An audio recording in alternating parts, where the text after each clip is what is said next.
Welcome to the deep dive.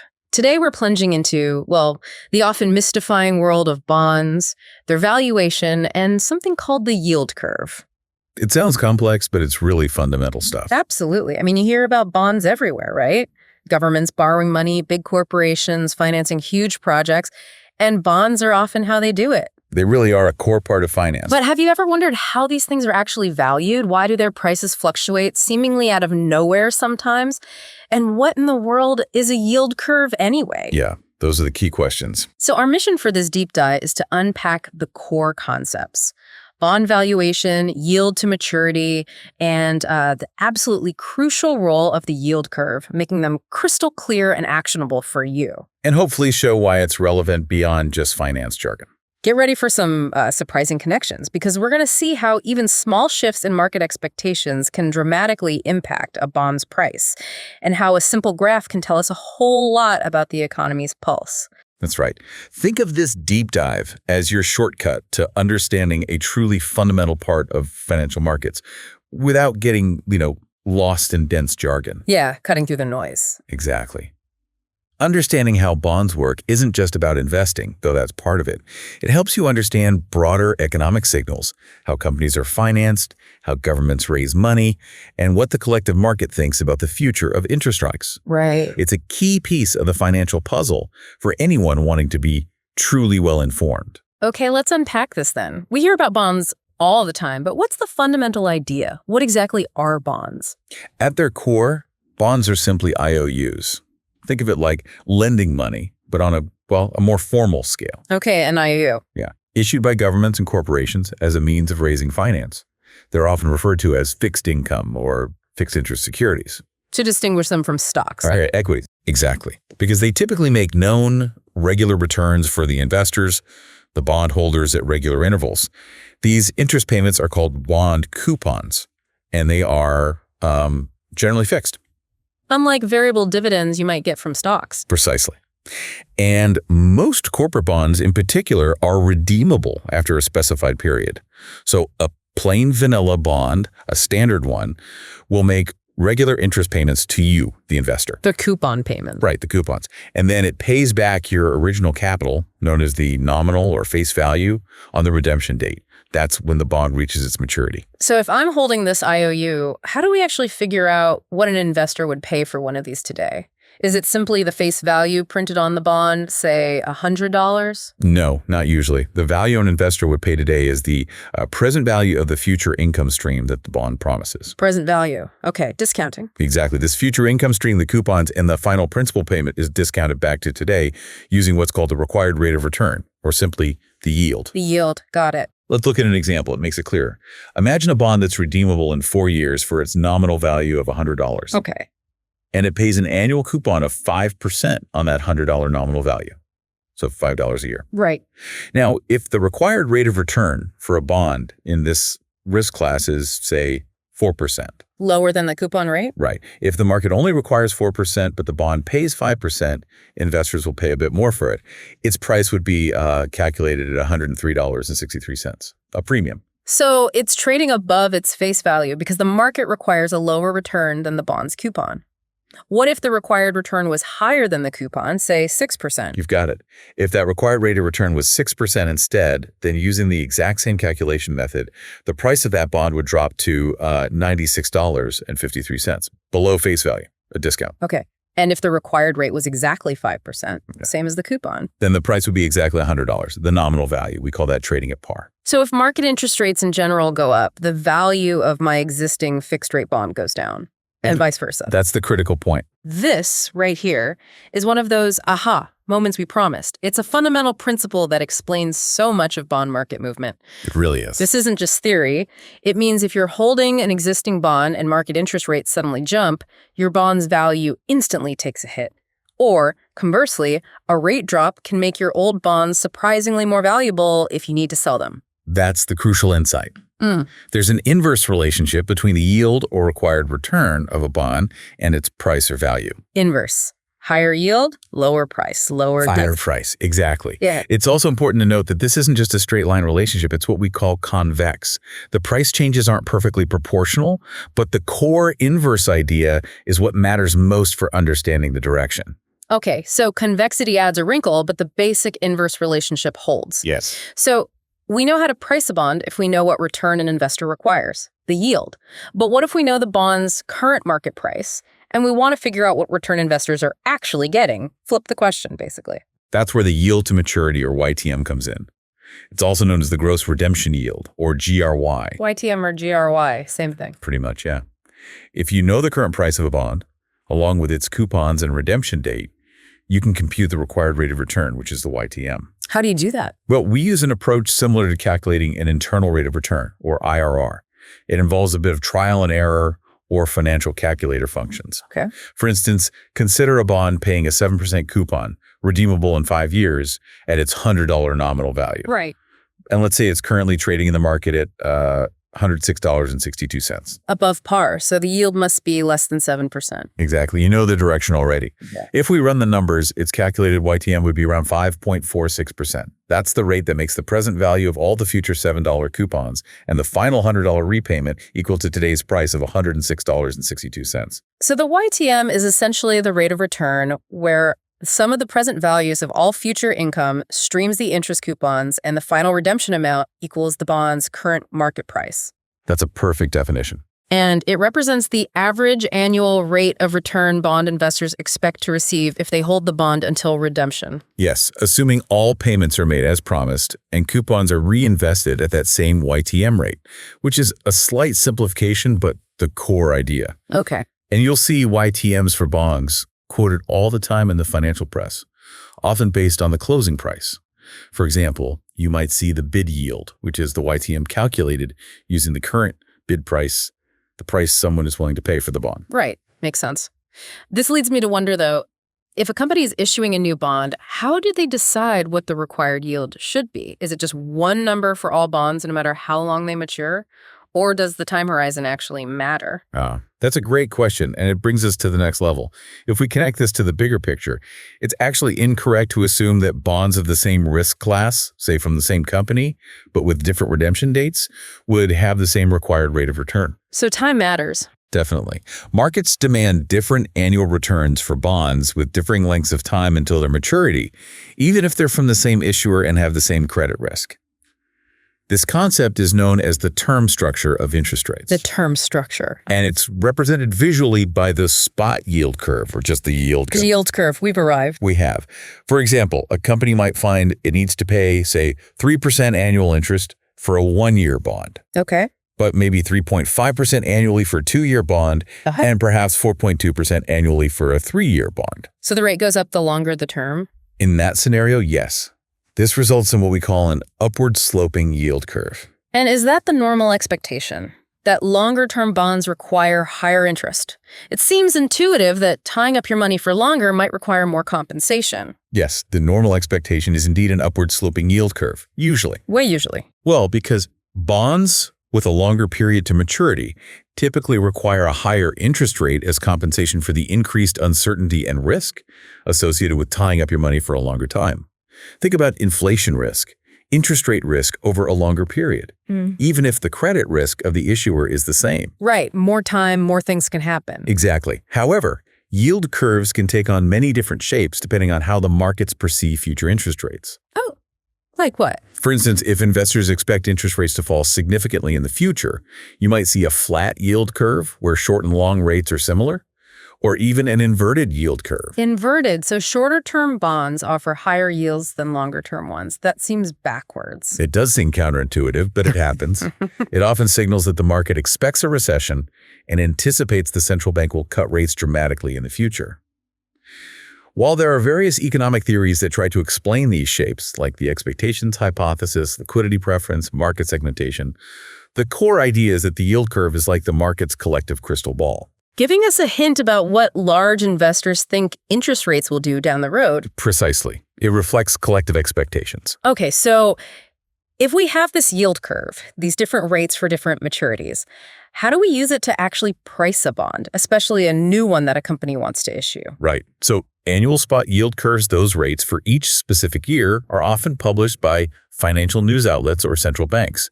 They're crucial for estimating a bond's price correctly. Got it. Let's take an example again. Say a company wants to issue a new bond, redeemable in 4 years, for $100 nominal, paying an annual coupon of 5%. Okay, $5 a year plus $100 back at the end. Yes. And let's say the spot yield curve for bonds of this particular risk class looks like this. 3.5% for 1 year, 4.0% for 2 years, 4.7% for 3 years, and 5.5% for 4 years. So definitely not a single rate across the board, different rates for different years. That's right. Now, to price this bond accurately, we treat each annual payment, each $5 coupon, and the final $100 principal payment as a separate individual cash flow. Like mini zero coupon bonds. Kind of, yeah. Each of those individual cash flows is then discounted by the relevant yield curve rate for that specific year. Ah, okay. So the first year's $5 coupon would be discounted back 1 year at 3.5%. The second year's $5 coupon is discounted back 2 years at 4.0%. The third year's $5 at 4.7%? Correct. And the final payment in year 4, which is $105, the $5 coupon, plus the $100 principal, that whole amount is discounted back 4 years at the 4-year spot rate of 5.5%. Okay, so each cash flow gets its own specific discount rate from the curve based on when it occurs. Precisely. When you sum up all those individually discounted present values, the calculated price at which the bond should be issued comes out to around $98.57. Below par again, even though the coupon is 5%, that must be because the longer-term rates, especially that 5.5% 4-year rate, are pulling it down. Exactly. That 5.5% rate applies to the largest cash flow, $105 in the final year. Just a powerful way to use the yield curve. What are the key takeaways from that calculation?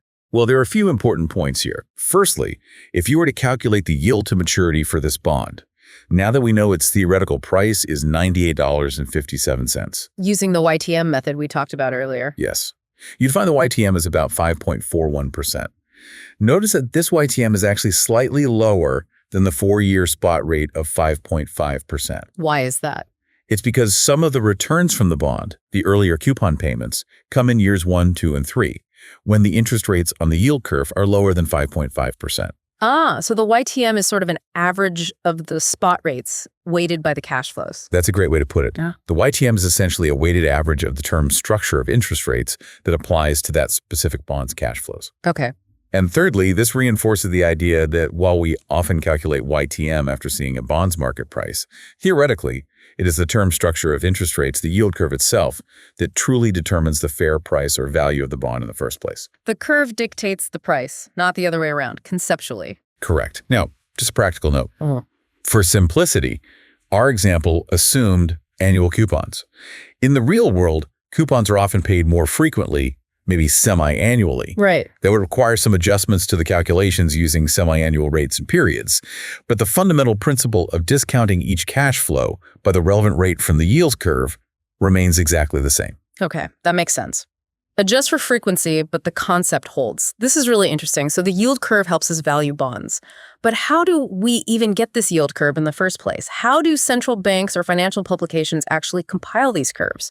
Where do those numbers like 3.5%, 4.0%, 4.7%, 5.5% come from? That's the next logical step, isn't it? There are different methods, some quite complex involving statistics, but a straightforward one to understand, conceptually at least, is an iterative process based on bootstrapping coupon-paying bonds. Bootstrapping sounds like pulling yourself up by your own, bootstrap. Kind of. The idea is you use known information about shorter-term bonds to figure out information about longer-term bonds, step by step.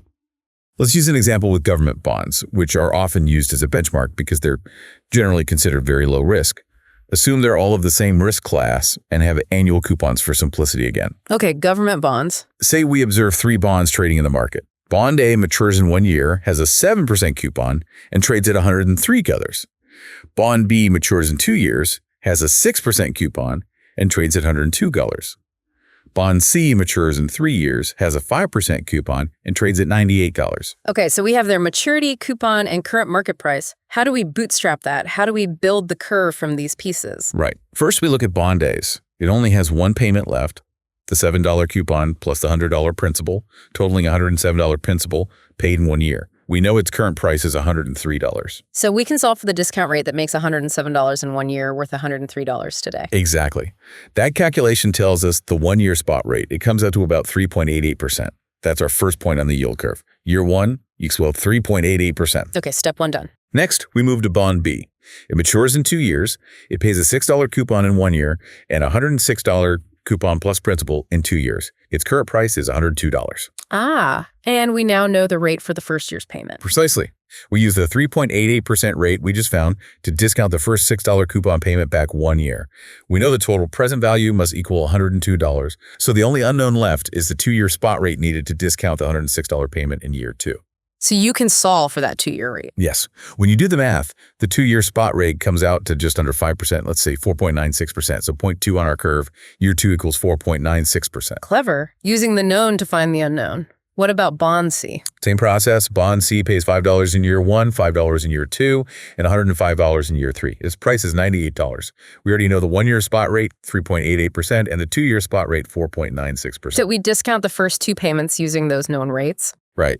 And then we solve for the 3-year spot rate needed to discount the final $105 payment so that the sum of all present values equals the market price of 98%. That calculation gives us the 3-year spot rate, which turns out to be about 5.80%. So by working our way out from the shortest maturity, using the market prices of actual bonds, we can build the spot yield curve step by step. Year 1, 3.88%, year 2, 4.96%, year 3, 5.80%. That's the essence of bootstrapping. Now, obviously, in reality, analysts use many more bonds and more sophisticated techniques like regression analysis, or they might use zero-coupon bonds if available, as those directly give you the spot rate.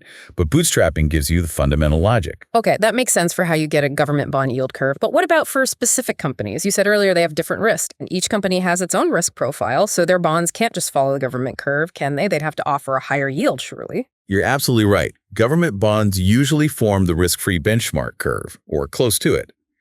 Individual corporate bond yield curves can then be estimated from these government bond curves by adding a relevant spread. A spread, like an extra bit of yield. Exactly. This spread reflects the additional risk, the credit risk, of lending to that specific corporation compared to lending to the government.